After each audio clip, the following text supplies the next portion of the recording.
평양에 온 남조선 대통령의 특사대표단 성원들을 접견하셨습니다. 윤건영 청와대 국정상황실 실장이 참가했습니다. 김영철 동지와 김효정 동지가 여기에 함께 참가했습니다. 특사대표단 성원들을 조선노동당 중앙위원회 본부청사에서 접견하셨습니다. 5월 중 예정돼 있는 평양 순회 상봉과 관련한 일정과 의제들에 대하여 만족한 합의를 보셨습니다.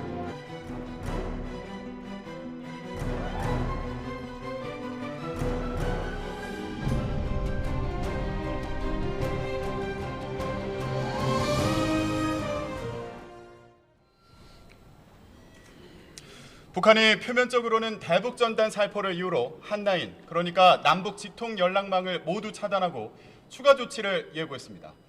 북한의 이번 조치를 어떻게 봐야 하고 또 예상되는 추가 조치는 뭐가 있는지 자세히 알아보겠습니다. 조금 전에 영상으로도 만나보셨는데요. 청와대 국정기획상황실장을 지냈고 또 남북 정상회담의 실무를 총괄했던 분입니다. 더불어민주당 윤건영 의원과 얘기 나눠보겠습니다. 안녕하십니까? 안녕하세요. 네. 오늘 좀 무거운 주제로 이렇게 모시게 됐습니다. 네. 예. 일단 이번에 북한이 단절을 선언한 남북 통신선 어떤 의미를 갖고 있는지를 짚어봤으면 좋겠습니다. 네. 군 통신선은 물론이고요. 청와대와 노동당을 이어주는 한라인도 네. 끄는 상황입니다. 네. 예. 이런 상황 어떤 의미가 있다고 봐야 될까요? 군 통신선 같은 경우에는 최소한의 안전판 기능을 하는 것입니다. 만에 하나 그런 일은 없어야 되겠지만 접경 지역에서의 우발적 상황이 벌어졌을 경우에 상호 간에 서로 연락할 수 있는 수단이 있느냐 없느냐는 대단히 중요합니다. 네. 예를 들어 소의 꽃게잡이 시즌일 때 남북 간의 갈등이 첨예화됩니다. 그럴 때 서로 간에 연결할 수 있는 수단이 있냐 없냐. 특히 뭐 DMZ 내에서의 산불이라든지 우발적 상황이 발생했을 때는 최소한의 안전판 기능을 하던 것이 군 통신선입니다. 그런 부분들이 끊어졌다라는 것은 대단히 좀 아쉽고 안타까운 일입니다. 네. 근데 지금 그 장면 떠올리는 분들 계실 것 같아요. 재작년이었죠. 청와대와 노동당을 이어주는 한라인이 개통됐다. 이래서 네. 많은 언론이 보도를 했고 그 현장에 또 윤건영 의원이 계셨습니다. 네. 예. 일단 그때 기분이 어땠는지 먼저 말씀 좀 부탁드릴게요. 대단히 감격스러웠습니다. 분단 이후에 남북 정상 간의 한라인이 처음으로 개통되는 순간이었습니다. 그러나 지금은 탈북 단체들의 전단지 살포로 인해서 그 한라인이 끊어졌다는 것은 정말이지 아쉬움이 큰 일입니다. 네. 그런데 이것도 좀 궁금하더라고요. 처음에 네. 개통한다는 뉴스는 봤는데 이후에 김정은 위원장과 문재인 대통령이 직접 통화를 한 적이 있는지. 제가 어떻습니까? 그 부분을 말씀드리기는 적절치 않을 것 같고요. 한라인이라는 것은 보안이 전제되는 거고요. 밖으로 오픈되는 게 아니라고 생각합니다. 네, 대화 내용은 뭐 공개하지 못하더라도 실제로 쓰인 적이 있었는지 그 부분을 많이 궁금해들 하시더라고요.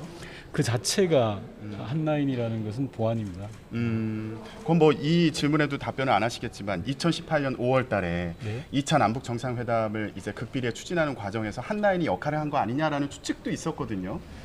이 부분도 남북 관계에서는 네. 공개되지 못할 부분들이 상당히 있습니다. 이렇게 제가 질문을 계속 드리는 이유가 아무래도 이 한라인, 그러니까 남북 정상이 직접 소통할 수 있는 통로가 막힌 거 아니냐, 이번 네. 그 북한에서요 이렇게 통신선을 끊어버림으로써 그런 부분에서 좀 문제가 심각한 거 아닌가, 이런 시선이 있기 때문이거든요. 대단히 이번 조치는 무겁게 받아들여야 됩니다. 우선 첫 번째로 이 조치가 나왔던 배경을 보면은요, 북측의 생각은 지난번 세 번의 남북 정상회담에서 있었던 정상 간의 합의들이 제대로 진행되지 않았다, 약속이 이행되지 않았다라는 그런 누적된 불만의 표출이라고 생각을 합니다. 네. 특히 판문점 선언 2조 1항에 보면 네. 전단지를 살포하지 않겠다라고 명시적으로 들어가 있습니다. 이 부분은 우리 정부 들어서 새롭게 추가된 게 아닙니다. 네. 기존의 보수 정부에서 추진했던 남북 기본 합의서라든지 여러 다양한 합의서 내용의 근형이 고스란히 남아 있습니다.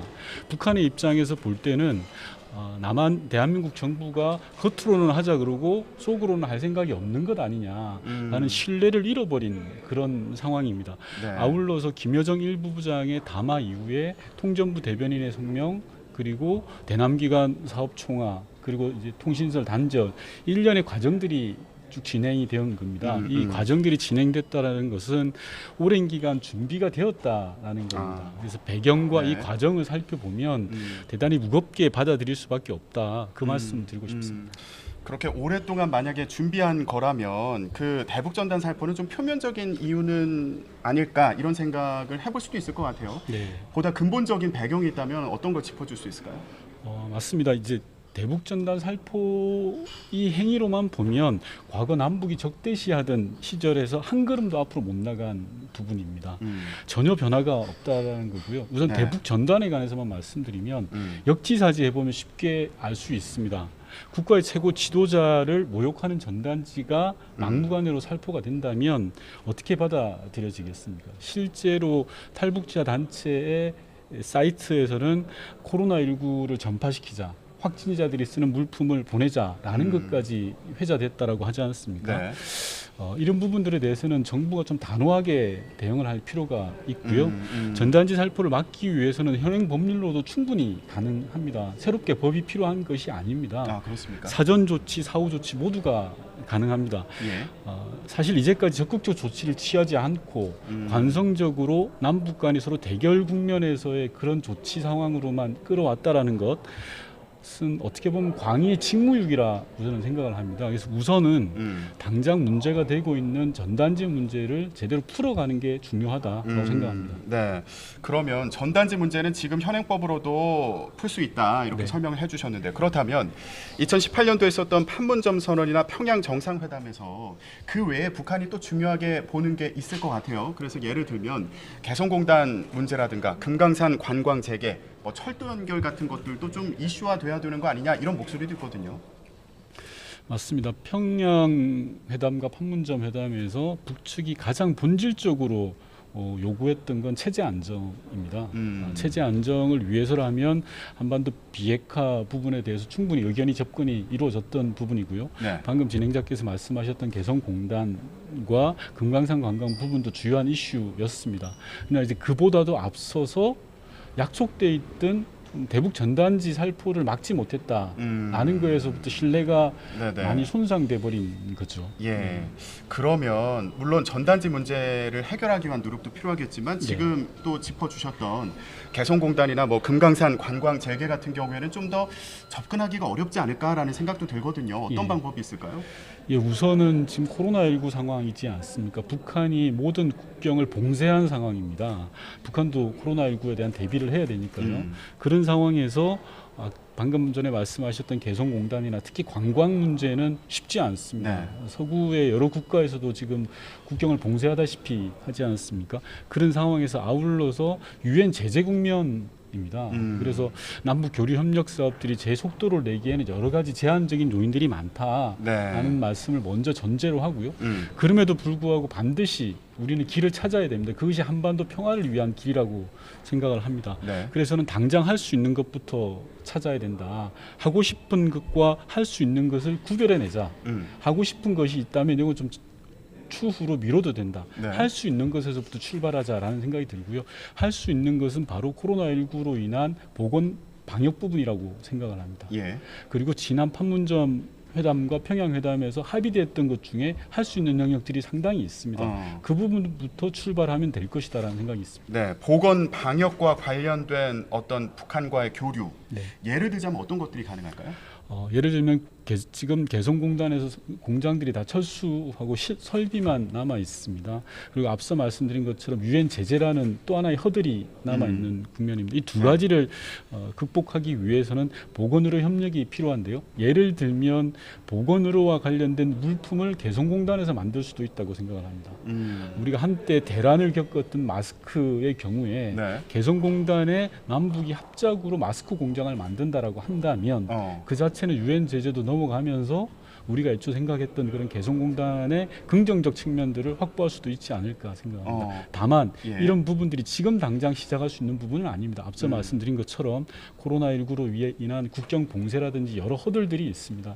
이런 문제들을 하나하나 극복해 나가는 과정에서 나올 문제라고 생각합니다. 근데 대북 제재 어떤 그 어떤 제재의 내용을 넘어서려면 인력은 어떻게 할 건지, 그럼 임금은 어떻게 할 건지 이런 구체적인 좀 고민도 필요할 것 같아요. 맞습니다. 그런 좀 디테일한 문제들 때문에 주저주저했던 것도 일부 사실입니다. 그러나 지금 우리가 필요한 것은 한반도에서 전쟁의 기운을 없애고 핵을 없애자는 거지 않습니까? 즉 궁극적으로 한반도 평화를 위해서는 우리가 가야 될 길입니다. 좀 작고 마이너한 부분들 이런 네. 부분들에 대해서 너무 우리가 뭐 발목 잡히지 말고 굵직굵직하게 가야 된다라고 생각합니다. 그러면 직접 경험을 하셨으니까요. 직접 보고 이렇게 느끼셨던 부분에 대해서 좀 여쭤보도록 하겠습니다. 네. 김여정 제1부부장을 여러 번 만나지 않으셨습니까? 네. 이번에 지금 통신선을 끊는 과정에서 굉장히 중심에 서 있는 인물입니다. 직접 만났던 그 기억을 더듬어 볼 때 이런 담화나 이번 조치에 어떤 해석할 여지가 있다고 생각하세요? 우선 김여정 1부부장과 같이 핵심 실세가 대남 사업을 총괄한다라는 것 자체가 나쁘지 않다고 생각합니다. 긍정적입니다. 왜냐하면 북한의 최고 의사결정 체제 내에 들어가 있는 사람이 대남 사업을 총괄한다라는 것은 한편으로 저희에게 굉장히 유용한 측면이 네. 있다라는 네. 생각이 들고요. 다음으로는 기존에 북한에서 대남 사업을 하던 곳이 통전부와 조평통이라는 곳입니다. 네. 이런 조직들을 뛰어넘는 기존의 질서를 뛰어넘는 체계를 선보인 거나 마찬가지인 겁니다. 김여정 1부부장이 나섰다라는 것은. 예. 그리고 그 다음으로는 자 북에 보내는 시그널로는 자 북한은 대남 사업의 총괄을 김여정 1부부장이 한다. 대한민국의 대북 총괄은 누구냐라는 걸 오히려 역으로 묻고 있다고 생각을 네. 합니다. 그런 부분에 대해서도 정부가 답을 해야 할 필요가 있을 것 같고요. 음. 전체적으로 봤을 때 북한 내에서 상당한 영향력을 가지고 있는 김여정 1부부장이 대남 사업을 총괄한다는 것 결코 나쁘지 않다라고 말씀드립니다. 그만큼 또 성과를 내야 되는 그런 상황이기도 맞습니다. 하겠군요. 부담은 큰 건 사실이고요. 예, 그러면 김여정 제1부부장의 상대는 누구냐? 네. 누가 될 수 있을까요? 정부가 결정해야 될 문제고 제가 답을 하기는 좀 적절치 않은 이슈임에도 불구하고 말씀드린다면 네. 대북 이슈라는 것은 단편적인 건 아닌 것 같습니다. 예. 종합적으로 사고가 돼야 될 부분인 것 같습니다. 정부에서도 많은 고민이 필요해 보입니다. 네. 그러면 청와대에 계셨으니까요. 네. 지금 이런 상황이라면 청와대에서는 어떤 움직임이 있을지도 궁금해요. 지금 통일부로 원보이스로 모아냈다고 이야기를 들었습니다. 뭐 예. 일각에서는 청와대가 아무런 이야기를 하지 않는다라고 이야기를 하는데요. 저는 그게 필요하다고 생각합니다. 이럴 때일수록 오해의 소지가 없도록 원보이스를 유지하는 것, 단일한 목소리를 내는 것이 필요하다. 위기일수록 그건 잘하는 것이다라고 저는 뭐 이야기하고 싶습니다. 그러면 북한의 우리 측에서 뭐 특사를 파견하는 방안에 대해서도 고민해 볼 수 있을까요? 특사라는 문제는 너무 빨리 앞서간 것 같고요. 제가 예를 좀 들면 지금은 폭풍우가 치는 때입니다. 지금 남북 관계에 있어서는 예. 그러면 이 비를 어떻게 잘 피할 것인가에 대한 고민이 맞춰져야 된다고 생각합니다. 네. 비가 갠 다음에 날씨가 흐릴 건지 뭐 개일 건지 화창할 것인지라는 이야기는 좀 차분하게 우리가 충분한 많은 정보들을 모아서 종합적인 문제 해결 방안을 내놓고 가야 되는 문제고요. 네. 지금 이 순간만큼은 폭풍우 속에서 잘 해결해 나가는 것이 우선이라고 생각합니다. 고민해야 될 부분이 많아 보입니다. 그럼 간단히요. 취임 3주년 특별연설에서 문재인 대통령이 북미 대화만 바라보지 않겠다. 네. 남북 간에 할 수 있는 일을 찾아서 해나가자 이렇게 얘기를 했습니다. 그런데 북한에서는 계속 미국만 바라보고 있는 거 아니냐. 지금 이런 조치도 미국을 향한 어떤 메시지를 내는 거 아니냐. 이런 해석도 있습니다. 네. 이 과정에서 어떻게 우리가 대응을 해나가야 될까요? 문재인 대통령은 남북관계 개선의 의지를 여러 차례 밝혔습니다. 한반도 비핵화에 대한 의지 또한 마찬가지입니다. 기억해 보시면 알겠지만 2018년에 남북관계가 북미관계를 끌어갔던 적이 있습니다. 3번의 정상회담을 통해서 끌어갔고요. 다만 2019년에 저희가 좀 안타까웠던 게 북미관계가 잘 될 것으로 예상을 하고 남북관계 동력을 좀 놓쳤던 부분들이 있습니다. 네. 2020년 다시 남북관계가 앞장서야 된다고 생각합니다. 저는 그게 자동차의 4바퀴 중에 뒷바퀴라고 생각을 하는데요. 앞바퀴는 북미, 뒷바퀴는 남북. 네. 이 남북관계인 뒷바퀴가 다시금 한반도 비핵화라는 자동차를 굴리기 위해서는 힘을 내야 된다. 그러기 위해서 문재인 대통령께서 계속적으로 이야기했던 그런 의지를 가지고 우리가 할 수 있는 모든 조치들을 다해 나갈 때다라고 생각합니다. 네, 남북 관계가 어떻게 힘을 낼 수 있을지 지켜봐야겠군요. 네. 예. 자, 청와대 국정기획상황실장을 지낸 더불어민주당 윤건영 의원과 함께 남북 관계에 대해서 얘기 나눠봤습니다. 오늘 말씀 고맙습니다. 맞습니다.